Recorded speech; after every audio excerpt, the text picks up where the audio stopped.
Joe Malone is down with the heavy hitters at the Beacon Hill studio. Joe. Kim, I'm here with two great ones, in many ways great ones, two fathers, in fact. Ready for Father's Day weekend? I sure am. There you go, Cosmo. Two children here, three children there. They're keeping you awake nights? Or? Oh, yeah. All right, good. Well, we're going to shift the conversation to Iran here, watching the television, reading the newspapers. It is nothing short of crazy over there. 7 deaths lately. How does this affect what President Obama was hoping would develop into a dialogue with the leadership of Iran? Well, I think, let me flip the question around, Joe. This helps explain why Obama's recent visit to the Middle East was so important.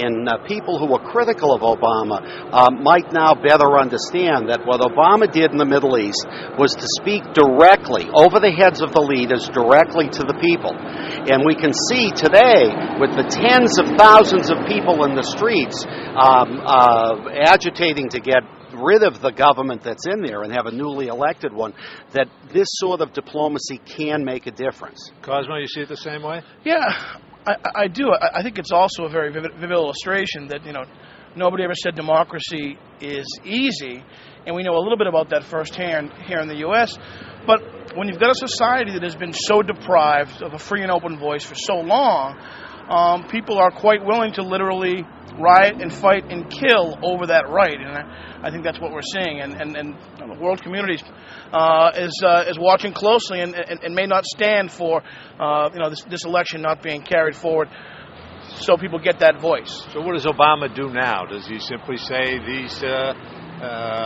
circumstances exist? We're going to be dealing with the same leadership in Iran, or does he condemn what appears to be an illegitimate election? I think he measures his comments very carefully, which is what he's done so far.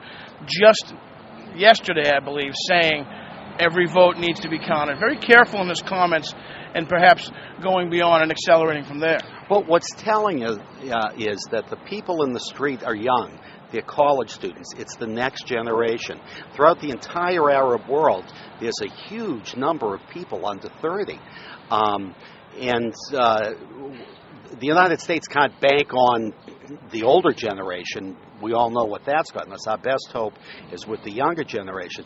Still, even if there's a regime change there, it's not going to change things overnight. It just means it won't quite be as bad. And demographically, it is a very, very young nation, and clearly those young people want their freedom. Shifting gears a little bit, speaking of freedom, elderly drivers in many cases may be upset about the discussion going on where testing of, let's say, 75-year-olds to find out whether they should continue to have a license is in the talks. How do you read that one? Yeah, a terrible tragedy always really throws a light on an issue and makes the debate all the more lively. Nonetheless, this is something that older people are dealing with. It's when you're talking about losing a piece of your freedom. Families get involved in the decision as to whether or not it makes sense for an older family member to keep driving, and it really saps sort of the freedom of an older person, and you can understand why they want to hang on to that. The word dignity comes into play. Peter, what are your thoughts? Well, listen, people are living longer. They're vigorous longer. I think this issue has been really blown out of proportion, in a large part by radio talk show hosts. Nevertheless, there is a problem. But I think when someone's, maybe at the age of 80, testing every 2 years makes sense. But look, I think conservatives have the right idea in general that the less government intervention we have in matters like this, the better. And if I'm reading Cosmo properly, I think he'd like to rely on individual conscience and private family. The system generally works. When an incident happens long before some terrible tragedy, usually the system works and the red flags go up, and people start to make the decision as to it's time to give up driving. You're both sitting up there in the legislature. The vote comes to you to test drivers over the age of 75. Do you vote yay or nay? I would vote nay. Peter? I'd vote for 80.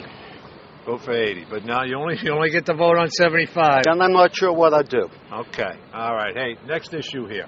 We got to go to an icon of Boston holiday seasons. The Enchanted Village is being auctioned off. What are your thoughts? Did you ever visit the Enchanted Village, Peter? Oh, I have. Listen, I'm so old, or I have fond memories of going to the Enchanted Village when Jordan Marsh was still here. What people now know as Macy's used to be Jordan Marsh, and it was a terrific experience. I mean, we looked forward to it as soon as it turned to be Thanksgiving. I don't remember. I don't know if it's a generational thing or really just I missed out on the throwback Enchanted Village experience of the Jordan Marsh. What I remember is that igloo-like structure on City Hall Plaza and how it was a place where a lot of city money gets spent on upkeep and so forth. There was also sort of an automatronic creepiness to the whole thing with those figures. I don't know if you can come in close on this, but always looked kind of creepy to me. The other point that should be made is when we brought up Jordan Marsh, he said, I remember the blueberry muffins at the Jordan Marsh Bakery. Heavy hitters, thanks for joining us today. Have a great Father's Day.